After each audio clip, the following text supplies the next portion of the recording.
All right, what's going on, y'all? So I want to show y'all a difference between 3-hole tines and 2-hole tines real quick. Just a quick tip, because I'm about to change the tines on my tiller right here.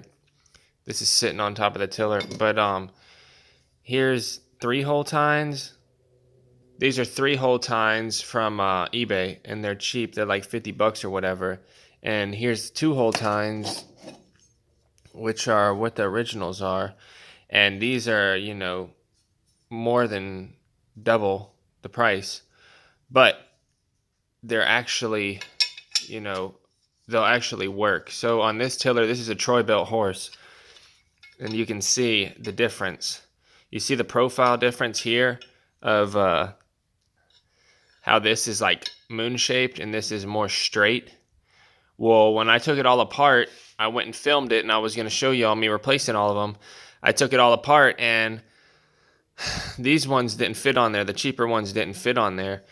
It's because of the way they bolted up around the hub on here. This right here, it didn't bolt on there good because it didn't fit. It didn't fit around the hub. So you can see right here, these are the 2-hole ones, and they cost more, but they're better. So a lot of people get these ones on eBay because they're so cheap, and on Amazon. I'll put links in the description for the cheap ones if you don't care. But I don't know why I put that up. I wasn't done with it. You can see that the cheaper one's a little bit more, it's a little bit beefier.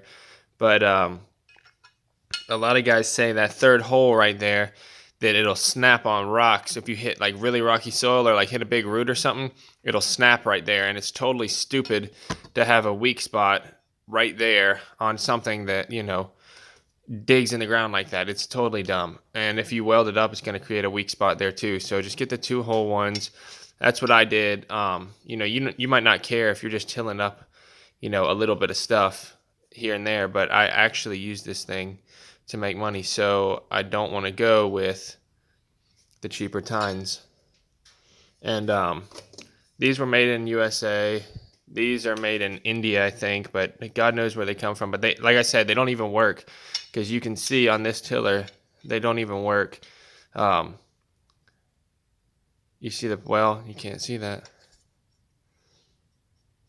It's going to be extremely hard to tell. So you see the profile right there? You see how it's like flat? Well, I could have grinded this off. I could have ground this off and, got it to work. But at the end of the day, it's still weaker because it's got that stupid 3rd hole right there. So I'm going to get the tines changed on this thing, and I'll take y'all along with me, but it's going to be a separate video. But I just wanted to show y'all that because I have a whole box of these that are going back to eBay. And you got to be careful because, sometimes, most of the time on eBay and stuff, you got to pay, the buyer has to pay the return shipping. But these things, they come with brand new nuts and bolts and lock washers, so you don't have to worry about that. And these are the ones that I'm using. These are all 2-hole tines. I'm not picking that up. It'll fall everywhere. But you can see the 3-hole tines are in a whole nother box, and I'm not even going to get them. It's not worth it. Because I took this whole thing apart, and I took the whole entire thing apart and filmed it for y'all, and then went to put it all back together, and the stupid things didn't bolt up. And I was like, well, I could grind them down, but who wants to do that on something that's brand new? I don't know. I'm sending them back, and I'm using these ones. So I'll put links in the description where y'all can find the really high quality good ones, the 2-hole ones like OEM, and I'll put links in the description where you can find the cheap ones, the 3-hole ones, if you don't care, or if, you want them cheaper and you'll modify it a little bit if you really just don't care. And this 3rd hole is also for other mounting applications, but on this one it uses these 2 holes. So that 3rd hole right there is for other tillers, I guess, but not for this one. So, all right, y'all, thanks for watching. So you know how it goes with this cheap Chinese and India stuff. Sometimes it bolts upright, sometimes it doesn't. But I'll put links in the description to the cheap ones and the really good ones. So make sure to check those out. And don't forget to check up here somewhere, because I'll put links to, I'll put a link to the video of me changing these tines, putting these tines on this tiller. And don't forget to like, comment, and subscribe if this helps y'all out. Peace.